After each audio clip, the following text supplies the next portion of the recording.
যারা এনপিএ করলো তারা আমাদের দীর্ঘদিনের পরিচিত সহযোদ্ধা। বিভিন্ন নাগরিক আন্দোলনে, জাতীয় আন্দোলনে তারা আমাদের, ইভেন জুলাই গণঅভ্যুত্থানেরও তারা সহযোদ্ধা আমাদের ছিলেন। তাদের যে নতুন যে রাজনৈতিক প্রয়াস, সেটার ব্যাপারে আমরা শুভকামনা জানাই। আসলে নতুন বন্দোবস্ত বলতে যেটা বুঝায়, যে নতুন একটা ব্যবস্থার কথা বুঝায় আর কি। তো আমরা যে ধরনের মানে ক্ষমতার পালাবদল দেখেছি স্বাধীনতার 54 বছরে, শুধু ক্ষমতার পালাবদল হয়েছে। তো ফলে ক্ষমতার পালাবদলের ফলে আমরা যে বলেছি যে ফেসিবাদের বিলোপ বা বৈষম্যহীন সমাজের কথা, সেই কথাটা যদি আমরা বাস্তবায়ন চাই, একটা নতুন সমাজ চাই, একটা ফেসিবাদের বিলোপ চাই, বৈষম্যহীন সমাজ চাই, তাহলে ব্যবস্থাটাকে বদলাতে হবে।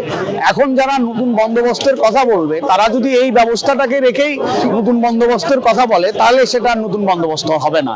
ওই নতুন বদলে পুরনো মত পরিবেশন করার মতোই ব্যাপার হবে।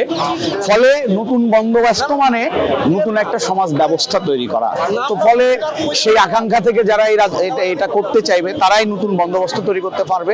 আর যারা এই ব্যবস্থাটাকে বদলাতে চাইবে না, তারা আসলে আদতে ব্যবস্থা বদলের কথা বলবে, হয়তোবা নতুন বন্দোবস্তের কথা বলবে, কিন্তু নতুন কোনো বন্দোবস্ত থাকবে না। ওই পুরনো নিয়মেই, পুরনো ব্যবস্থায় আমাদের উপর চেপে বসবে। পুরো ডানপন্থার যে উত্থান, সেই বিষয়টাকে বুঝতে হবে যে বিগত 54 বছরের যে টাইম ফ্রেম, সেটা দিয়ে বুঝতে হবে যে স্বাধীনতার পরবর্তী সময়ে যারাই রাষ্ট্র ক্ষমতায় এসেছে, তারাই এইখানকার মৌলবাদী সাম্প্রদায়িক যে শক্তি, তাদের সাথে আঘাত করে ক্ষমতায় থেকেছে।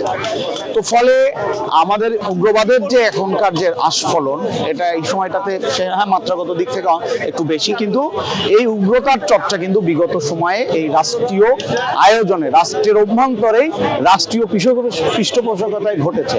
এখন একটা নতুন কথা হচ্ছে যে আওয়ামী লীগের যে বিদায় হলো, আওয়ামী লীগের সময় আমরা ভালো ছিলাম কিনা। আওয়ামী লীগের সময় দেখুন, আওয়ামী লীগের সময়ও মৌলবাদ ছিল। এই আওয়ামী লীগ আমলেও এই যে উনি কওমি জননী উপাধি পেয়েছিলেন, এবং আমরা আমাদের যে বিমানবন্দরের সামনে যে লালন ভাস্কর্য করতে চেয়েছিলাম, সেই লালন ভাস্কর্য কিন্তু আমরা করতে পারিনি।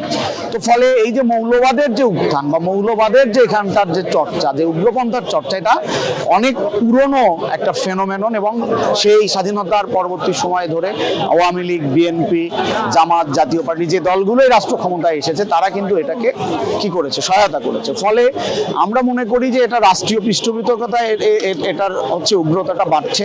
রাষ্ট্রের মদত আছে এবং রাজনৈতিক দলগুলো তারা ক্ষমতায় থাকার সাথে এদেরকে ব্যবহার করেছে। তারা আজকে ফ্রাঙ্কেনস্টাইনে পরিণত হয়েছে, সেই দানব আকারে আমাদের সামনে হাজির হয়েছে। ফলে তাদেরকে মোকাবেলা করার জন্য গণতান্ত্রিক আন্দোলনকে শক্তিশালী করা, সমাজের অভ্যন্তরে যে মতবাদার্শিক যে লড়াই, আপনি একটা উগ্রতাকে কিন্তু আরেকটা উগ্রতা দিয়ে মোকাবেলা করতে পারবেন না। তার জন্য দরকার কি, একটা মতবাদার্শিক লড়াই দরকার, একটা সাংস্কৃতিক লড়াই দরকার, রাজনৈতিক সাংস্কৃতিক লড়াই এবং মতবাদার্শিক লড়াই। সেটার মধ্য দিয়ে এদের বিরুদ্ধে আমাদেরকে সংগ্রাম করতে হবে। গণতন্ত্রকামী মানুষের মধ্যে গণতান্ত্রিক মূল্যবোধ, চেতনা, সেটার বিস্তার ঘটাতে হবে। সেই কাজ যদি এনপিএ করে, তাহলে তারাও যদি সেই আকাঙ্ক্ষা ব্যক্ত করে, সেইভাবে সংগঠিত করে জনগণকে, সেই জায়গায় তারাও হয়তো সহায়তা করতে পারবে বলে আমি প্রত্যাশা করি।